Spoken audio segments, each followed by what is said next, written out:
ఇవ్వని పండుగ ఎవడెవడు తింటాండు. మెల్లగరా. అరే ఊకోరా, ఏందిరా మెల్లగా.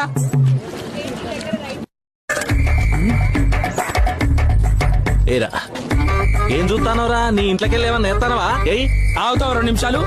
ఒక్కడి కత్తే పేరు కూడా తాగుతాడు ఒక్కొక్కటి. గది గది గది మెత్తడి. నడు మతే పడే పో. ఏం వేసినవరా ఇంట్లో? వేసిన పో. ఊర మొత్తం వీడు తిను.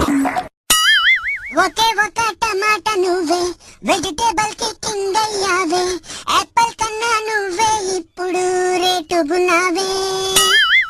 చికెనులోకి టమాటా లేదే, మటనులోకి టమాటా లేదే, పప్పులోకి టమాటా లేదే, నేనేం వెయ్యాలే? నిన్నుగా చూడాలని, రేటు కొంచెము తగ్గాలని, టమాటా పప్పునే తినాలని పావు కేజీ కొన్నా మరి. ఒకే ఒక టమాటా నువ్వే, వెజిటేబుల్